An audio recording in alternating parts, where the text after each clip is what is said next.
Hello and welcome to Newsclick. Today we have with us over Skype R.Ramakumar, agrarian economist and associate professor at the Tata Institute of Social Sciences, Mumbai. We shall discuss with him the much touted cash transfer program which was announced by the Union Finance Minister Pranab Mukherjee in his Union Budget speech. So Ram, what is exactly this direct cash transfer program? Could you please explain it to our viewers who might not be so knowledgeable about it? Well, direct cash transfer is a rather new entrant into the sphere of social policy. It typically means that the state is transferring a specific amount of money to a person to help him cross a particular barrier. Now, in the absence of the transfer, the person would suffer typically an entitlement failure in the sense of not being able to cross that barrier. An example could be income poverty. There is a poor person who falls below the poverty line by an amount of rupees X. So you transfer rupees X to that person, which helps him cross the poverty line. That would be a typical illustration of what a direct cash transfer scheme would be. Now, there are different types of direct cash transfers, and there are different classifications as to what these are. One could be between employment-related cash transfers, universal cash transfers, and means-tested cash transfers, as they call it. Where does the Indian program fit in among these various categories? I'll explain it, but it will typically fall under a means-tested cash transfer, as it looks like from policy documents of the government. If you look at employment-related cash transfers, the transfer is typically linked to the period of your tenure in a particular job. An example would be contributory pensions in a government job. On the other hand, if you look at the universal cash transfer, these are flat transfers to all, without regard to their income or employment. An example would be if you look at old age pensions or widow pensions. All these would be universal cash transfers. Finally, if you look at means-tested cash transfers, means testing means it's a means of looking at whether a person is eligible for a benefit or not. So typically these are those where benefits are not universal. Instead, they are based on the application of a standard for eligibility related to the subsistence needs of people. So it is a conditional cash transfer in that sense. It will not be a conditional transfer, cash transfer. I will prefer to call it a targeted cash transfer, not a universal cash transfer. Now, a conditional or non-conditional is another classification that you can apply, where in order to be a recipient, you need to do certain things to make yourself eligible for it.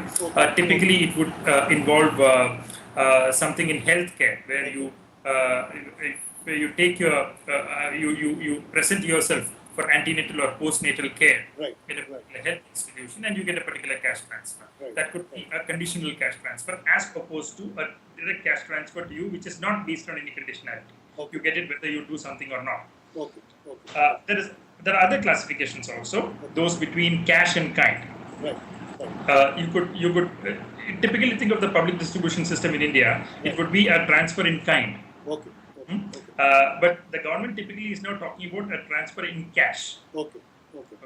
Now, but all these, regardless of these classifications, all these are characterized by a transfer of cash to the beneficiaries instead of a general service provided to the people, which in turn would help people overcome different social barriers. And that is what is the current welfare mechanism, right? That is in place already.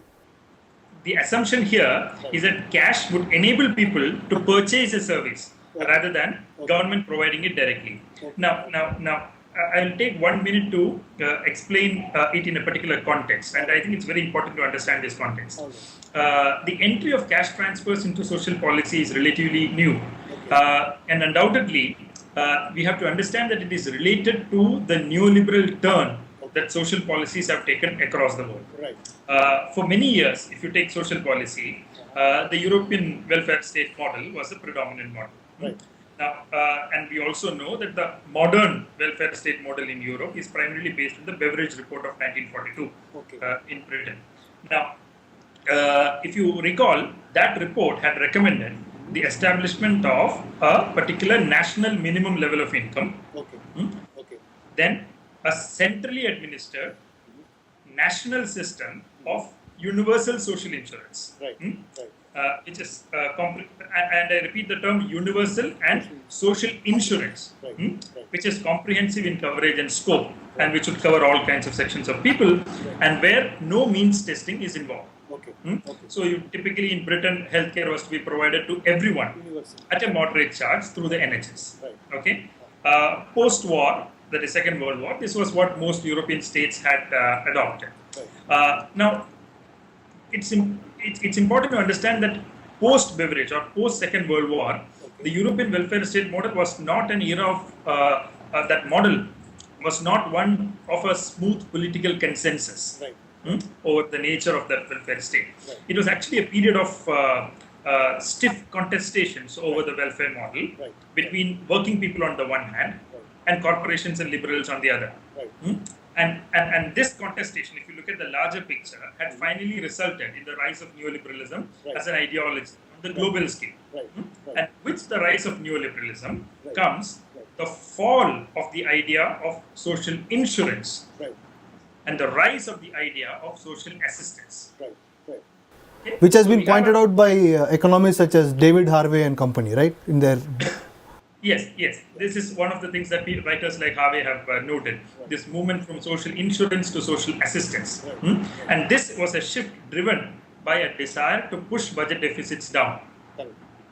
And so typically this took the form of compensations for workers who had lost jobs as part of the liberalized market policy, or compensation for income insecurity or employment insecurity, etc. And a classic case in this regard is Mexico, which is today regarded as an example in this regard. Now, you have to understand that even in places where direct cash transfer is being celebrated as a model, as a success, okay, these were products of a particular ideology. These were the result of a movement from social insurance to social assistance as the predominant form of social contract between the state and the citizen. And I think this context is extremely important to be remembered. so this is a larger context in which you can situate this program in. But to be a bit more specific, the proponents of this program say that it is some kind of an effective substitute in itself to the established indirect subsidies regime that is in place in India for fertilizers, for fuel and food, etc. So within this context itself, people say the direct cash transfer program is a far more effective substitute. So do you agree with that? And if not, can you please explain why it's not? My simple answer is no. And I can show it in many ways.